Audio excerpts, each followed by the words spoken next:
Tapi tanpa hambatannya. Tidak ada, bersih. Bersih. Sore Pak. Halo Pak, selamat sore. Mas semangat? Masih semangat. Baik. Baru saja kita mengikuti langkah kelima dan selanjutnya kita akan masuk langkah keenam yaitu mengelola keuangan usaha. Nah, bagi ibu-ibu semua, nah di sini saya ada siapkan satu cerita lewat film singkat yaitu tentang mengelola keuangan usaha. Dan untuk itu saya minta waktu 1 menit untuk saya menyiapkan videonya dan akan saya buka dan kita semua nonton, dan setelah kita menonton video ini kita akan lanjutkan dengan diskusi. Baik, langsung saja untuk kita menyaksikan video.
Baik ibu-ibu, sebagaimana penyampaian awal saya tadi,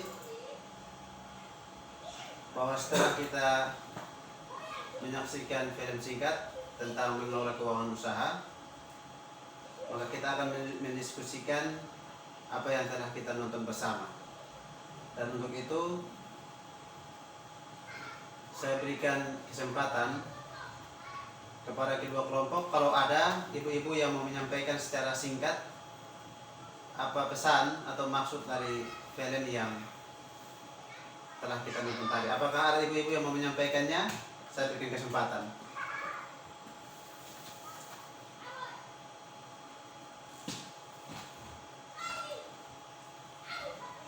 Saya Bu. Ya, baik.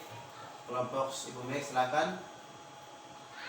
Setelah saya menonton, saya mengambil kesimpulan bahwa dalam setiap usaha, kalau ada kelebihan sebaiknya disimpan sehingga menjadi modal usaha pada hari esok. Baik, itu saja. Terima kasih kelompok Ibu Max. Nah, dari film tadi yang menjadi pertanyaan diskusi kita, bagaimana Ibu Lili mengembangkan ide usahanya dan masalah apalagi yang dihadapinya setelah usahanya berjalan. Nah, karena dari tadi kelompok Ibu Max telah sampaikan, maka secara ringkas saya mengambil kesimpulan dari cerita film tadi bahwa salah satu masalah mengembangkan usaha adalah kehabisan uang untuk modal usaha kembali. Nah, untuk menghindari itu, segera sisihkan uang untuk memodali kelanjutan usaha. Catat dan cek seluruh pemasukan serta pengeluaran usaha berdasarkan anggaran yang dibuat. Dan di sini di dalam brosur pada halaman yang ke-11 saya akan membacakan kepada semua ibu-ibu, yaitu tetap pisahkan pengelolaan uang usaha dari uang keluarga. Yang pertama, segera sisihkan pemasukan usaha untuk modal.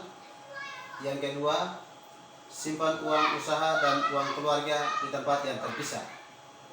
Jadi berkaitan dengan poin kedua ini ibu-ibu semua, kita harus menyimpan atau memisahkan uang yang sebagai hasil usaha kita dan uang untuk keluarga, dalam artian untuk memenuhi kebutuhan keluarga.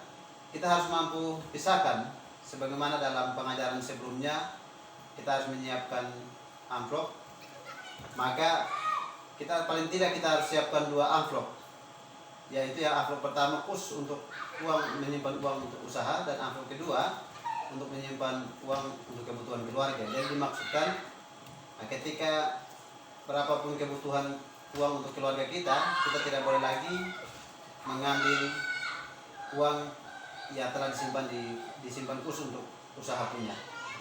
Nah, yang ketiga, ibu-ibu semua, catat seluruh pemasukan dan pengeluaran usaha dalam catatan kas harian. Nah, hal ini penting supaya paling tidak kita dapat mengontrol pemasukan dan pengeluaran kita. Pemasukan kita hari ini berapa dan pengeluaran kita untuk hari ini berapa. Itu paling penting untuk kita semua di dalam kita memulai sebuah kegiatan usaha. Nah, selanjutnya ibu-ibu,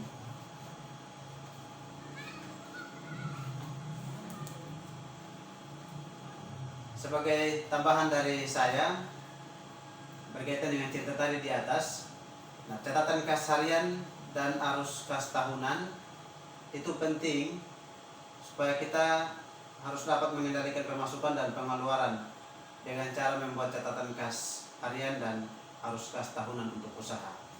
Nah, ibu-ibu semua, dalam pengelolaan keuangan keluarga, catatan kas harian mencatat seluruh pendapatan dan pengeluaran keluarga yang dilakukan setiap harinya.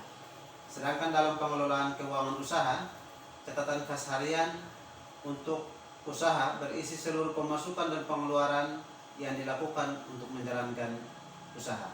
Nah, ibu-ibu semua, kalau ada yang sudah memegang buku pintar, kita bisa baca sama-sama di dalam halaman 32 sampai dengan 36, itu tentang catatan kas harian untuk usaha. Nah,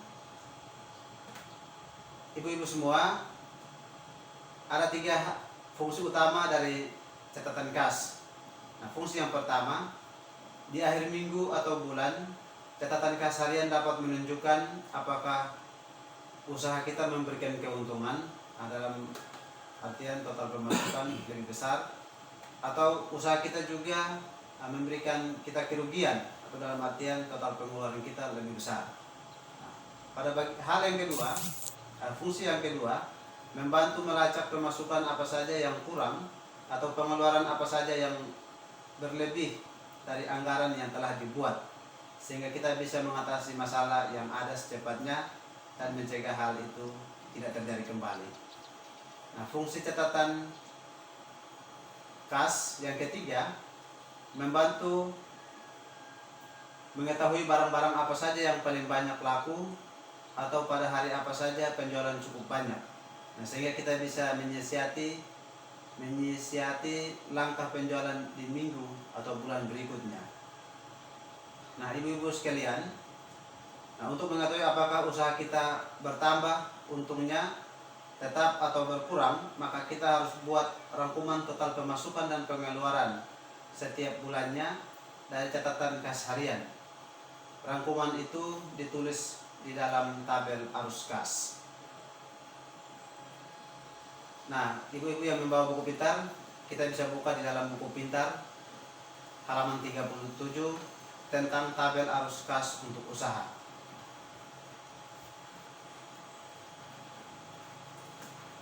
Kalau kita semua sudah melihat halaman 37 tabel arus kas untuk usaha, maka contoh-contoh atau pengisian secara singkat yang ada di dalam tabel itu kita bisa pulang dan kita bisa terapkan di dalam kegiatan usaha kita setiap harinya. Dan perubahan saldo dari bulan ke bulan menunjukkan naik atau turunnya keuntungan usaha kita bisa dapat mengetahuinya ketika kita semua mencatat di dalam tabel arus kas untuk usaha. Saya kira demikian untuk pembahasan sesi ke-6 ini, kita cukupkan. Mari kita berikan tepuk tangan untuk kita semua.